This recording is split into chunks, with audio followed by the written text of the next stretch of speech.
All right, today we're diving into a really fascinating story of corporate reinvention. It's all about how a real estate giant, a company pretty much defined by nursing homes, completely flipped its own script by betting big on the future of science. Let's get right into it. Yeah, that one sentence, it perfectly captures this massive strategic pivot. And it's really the heart of what we're talking about today.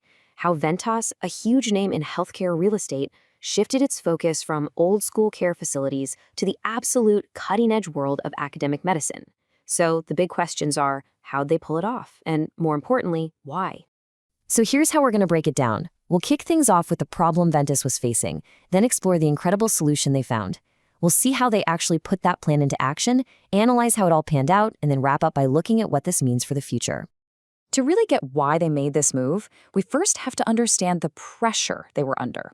See, back in the early 2000s, Ventas was a titan in its field, no doubt. But just beneath that shiny surface, some serious cracks were starting to show. So on the outside, Ventas looked solid as a rock. They had this massive portfolio, just raking in steady income. But underneath it all, their entire business model was incredibly exposed. Their financial health was basically tied to the whims of government programs like Medicare and Medicaid, and keeping their older buildings up to modern standards was getting insanely expensive. And then came the real catalyst, the Affordable Care Act. The ACA completely changed the game. It shifted the industry toward paying for good outcomes, not just for services rendered. This put a huge financial squeeze on the companies leasing from Ventas. Why? Because suddenly, an outdated or inefficient building could directly torpedo their profits. The very ground beneath their business was shaking, and they knew they had to find something more stable. In that stable new ground, they found it where two incredibly powerful sectors meet, education and medicine. This became their lifeline. The term for this whole idea is Eds and Meds. Just think of powerhouse places like Boston or the San Francisco Bay Area, where you have top-tier universities and world-class medical centers basically feeding off each other's energy. These hubs are magnets for research funding and the brightest minds on the planet, which creates the stable, ever-growing demand for a very specific kind of real estate. So why was this so attractive? Well, for one, universities are pretty much the most stable tenants you could ever ask for. Plus, the buildings they need, these highly specialized, complex labs, are incredibly expensive and difficult to build, which keeps a lot of the competition out. And the best part? The demand is driven by these unstoppable forces, like our aging population and humanity's endless quest for new scientific breakthroughs. This is a sector that's truly built to last. Now, spotting the opportunity, that was one thing. But actually executing the pivot, that was a whole different challenge. This wasn't some overnight fix. It was a careful, deliberate, multi-year strategy to completely remake their portfolio. Their pivot really came down to 4 key moves. First, they went out and bought top-tier buildings located right on university campuses. Second, they became a capital partner, basically funding new construction projects for these schools. Third, they went all in on the highly specialized life science sector. And finally, and this is crucial, they sold off their older, riskier properties to pay for this new vision. It was a classic move.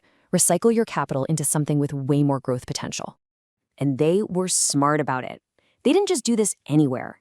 They zeroed in on the absolute epicenters of innovation, places like Boston with Harvard and MIT, and North Carolina's famous Research Triangle Park. They were strategically placing their bets on the most dynamic and resilient Eds and Meds corridors in the entire world. You know, this new strategy wasn't just good for Ventas' bottom line. It created this incredibly powerful, symbiotic relationship with the very institutions that are driving modern science forward.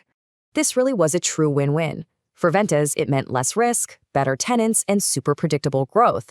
But for the universities, it was a total game changer. They suddenly had access to the capital they needed to build state-of-the-art facilities, which let them focus on what they do best: research, education, and taking care of patients.